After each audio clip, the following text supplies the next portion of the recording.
But yeah, I mean, if you've got weak units, Zerg units, then basically what you need to do is, if you want to make yourself some broodlords or morph them, you should morph the weak ones, because they actually spawn back with full health once they turn into a broodlord. The same goes for Zerglings and Banelings, so if you morph a Zergling with 1 HP, as soon as it turns into a Baneling it's going to be having 30 HP. So there's a little tip there. So I've got enough Corruptors now to deal with these nasty Vikings, and he's starting to lose a lot of these tanks. He had a whole ton of them at the beginning, so that wasn't really nice for me. Tanks are horrible for Zerg. I mean, they just basically kill every single Zerg ground unit. There's not really much you can do about it. Maybe that's where the Ultralisks come in. That would be the case if they didn't just die before they were actually useful. So yeah, Blizzard will keep touching Ultras, maybe nerf another 50 or 100 HP and then increase their damage by 2, and you might actually see them get used. Who knows? So we can see that Vendetta is in quite a tricky position, but he's got a lot of mules to bring back his resource income, rather. So as you can see, even though I've got myself this expansion, in fact I haven't, I've only got this one expansion left because I lost the other one, so we're actually on an even level. I definitely need to kill this expansion here, otherwise he's going to be ahead of me. So this I'm going to totally deny him with, because he's going to be able to not get any siege tanks there, and if he wants to bring Vikings he's going to have to bring them up against my Corruptors, so I don't think they're going to do too well.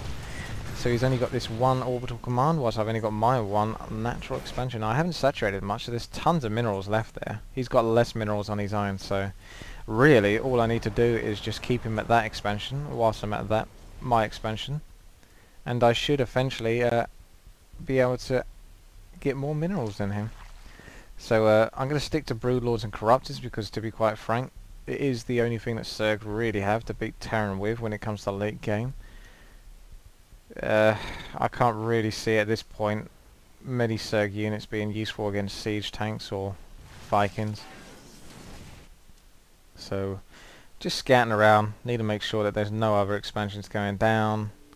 He's now just scattered my hatchery, going for the gold spot, but that's very far away from him, so it's going to be very hard for him to get there and harass it. So hopefully I'll be able to get to keep it, because my expansion now looks like it's rather saturated. So if I can move any of those drones onto another expansion, I'll be able to definitely make some good money.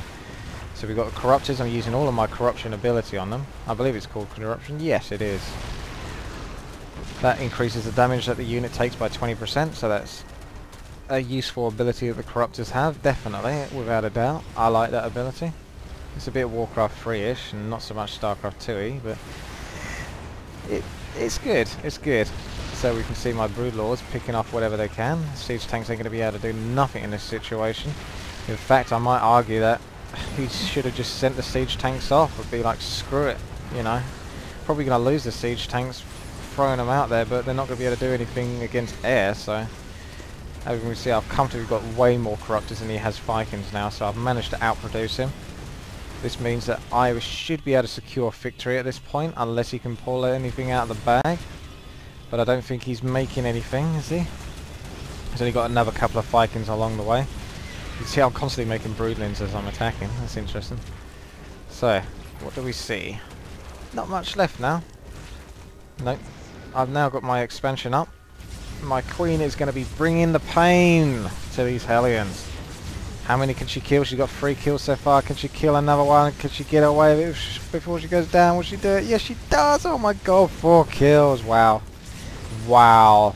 Okay, that's not so wow, but yeah, pretty good. Well done, queen. She almost got that last kill as well. They stand up very well against Hellions. So I'm just going to be getting myself roaches now, since I can got the right amount of Thespian gas and minerals to sort of get a good ratio of roaches and just mass them away, so I can deal with any more Hellions that are obviously going to be coming in. And then that will totally deny his ability to harass my gold expansion, and then I will then move all of my drones, which I'm doing now, or many of my drones at least, to the gold expansion. So yeah, I think this is the point where he pretty much gives up. 1 second. Yeah, well, okay, 20 minutes later for me and about 1 second later for you. I've got an interruption there, sorry about that. I don't even know what the hell I was talking about now, to be quite frank.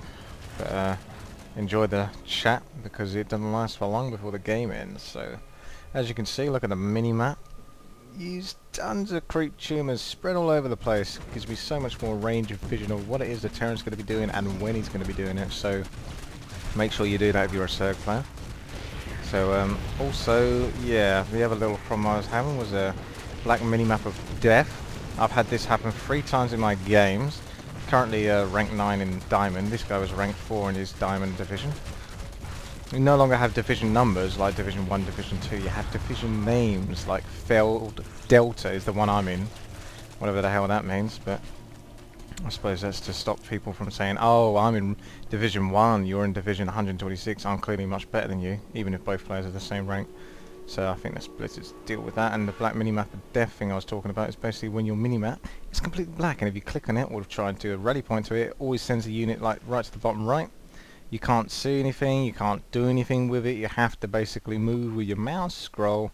So it's a pain in the arse, and it's cost me 3 games. And it also happens to a lot of people who are watching their replays. So a way to get around this, because this is obviously a replay, in case you're watching this and have this problem, is to actually come out of Starcraft 2, go into your replay folder and double click on the replay, and then it should load the replay and you should have access to your little minimap, because obviously I wouldn't have done this replay if you can't see the minimap, because that's a nice little thing to watch.